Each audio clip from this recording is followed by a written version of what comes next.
Pakikibaka laban sa 10,000 ibang lahi Kabanata 34 hanggang 35 nagpapatuloy.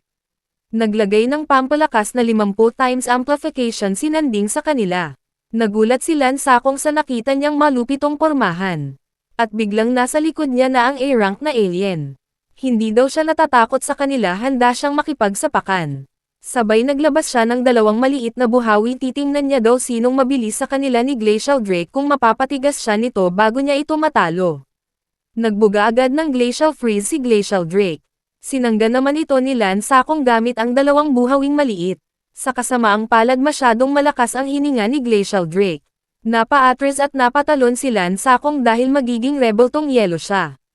Inabutan nito si Lansakong sabay samoka ng dugo. Lalapain na siya ni Glacial Drake.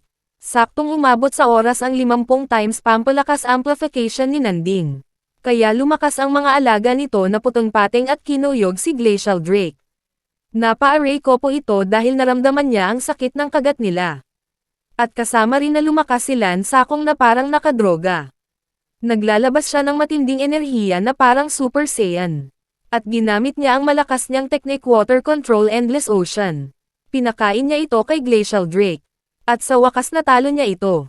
Sumunod nilang tinalo si Spike Serpent at Cyclops Demonic Turtle. Napasabi ang ating bida na malakas na daw ang depensa nila sa silangang karagatan ng Pacific Ocean, hindi natatagos ang mga A-rank na alien. Inutusan ni Nanding si Chu-chan na dalhin sa kanya si Lansakong. Samantala sa karagatan si Lansakong sumisigaw ng pasasalamat sa pagtulong sa kanya ng 2 banal na divine level. Sumisigaw siya na sana ay makita niya sila ng personal at makapagpasalamat. At biglang nag-teleport sa harap niya si Chu-chan na pagkamalan niya itong banal na divine level. Hindi na nagsalita si Chu-chan, sabay hinawakan siya at nag-teleport ulit. Pagdating nila ay agad nagtanong si Lansakong kung sino sila.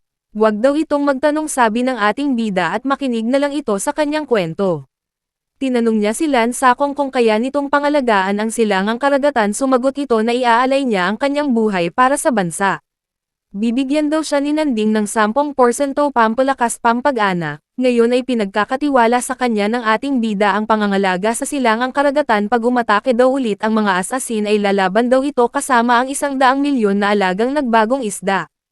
Habang nakahandusay si Lansakong, napansin nila na hindi na kaya ng ikapitong depensa ng bansa lumaban.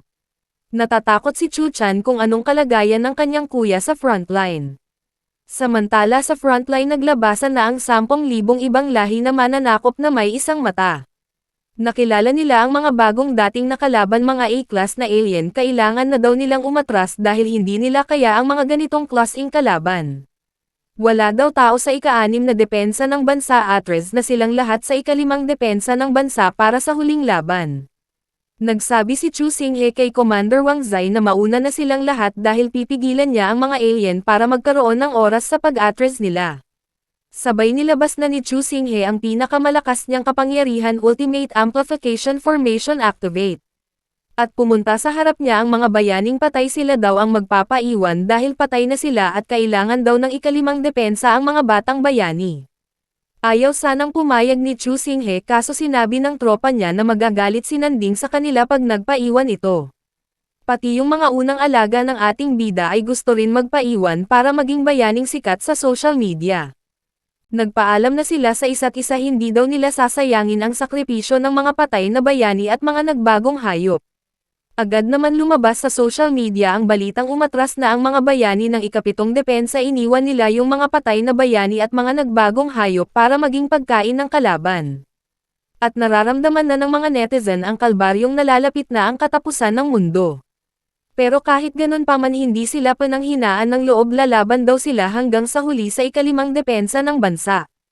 Samantala ang ating bida, ito na daw ang pinakahuling hakbang sa proyekto niyang Substandard Ghost Project. Ngayon gabi niya tatapusin para walang nakakakitang tao.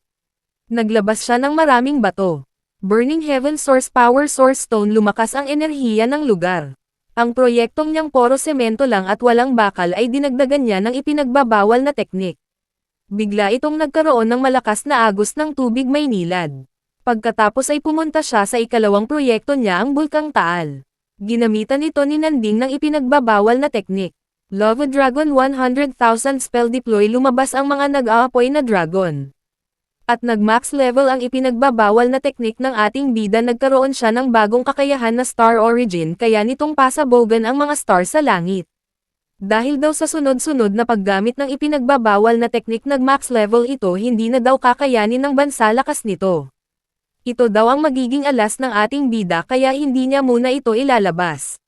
Sinabi niya kay Chu Chan na kailangan pa niya ng maraming alagang nagbagong hayop at mga patay na bayani, sabay nag-teleport sila. Pagkarating sa lugar ay agad gumamit ng summoning Jutsu Necromancero si Nanding. Tinawag niya ang isa sa tatlong dating bayani ng China si Wei. Isa sa tatlong dating bayani ng China si Shu. Isa sa tatlong dating bayani ng China si Wu. Hindi pa siya nakontento, tinawag pa niya ang Song Dynasty, Yuan Dynasty, Ming Dynasty, at King Inang Dynasty. Naging max level na rin ang Necromancero ng ating bida, nasa 100 milyon ang dami ng patay na bayani, at kaya niya nang tawagin ngayon ang Emperador ng Kasamaan, kayang magpalakas sa mga patay na bayani. Tinipon lahat ni Nanding ang mga patay na bayani, maghanda daw silang lahat sa matinding laban, isasabak niya sila sa frontline ng ikalimang depensa ng bansa. Pinangunahan niya sila na lulusab papuntang ikalimang depensa ng bansa. Inipon niya rin yung maraming lamok sa basurahan na daanan niya.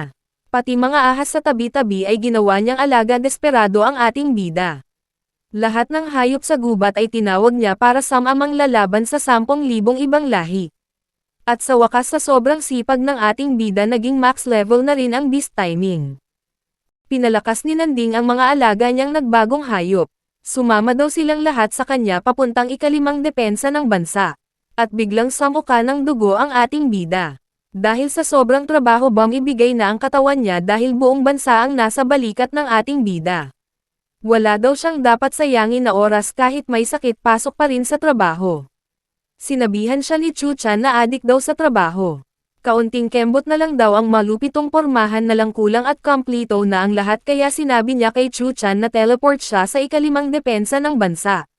Pagdating niya sa lugar ay agad siyang nagtanim ng malupitong pormahan, Sword K, Purgatory Fire, at Abyssal Thorn, bawat isa ay naka-times 100 milyon 10 kilometro ang lawak.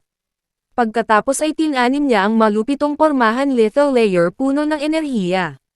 At sa wakas naging max level na rin ang kanyang malupitong pormahan, nagkaroon siya ng kakayahan ng langit at lupa, tao, hayop, bagay kaya niyang gawing malupitong pormahan.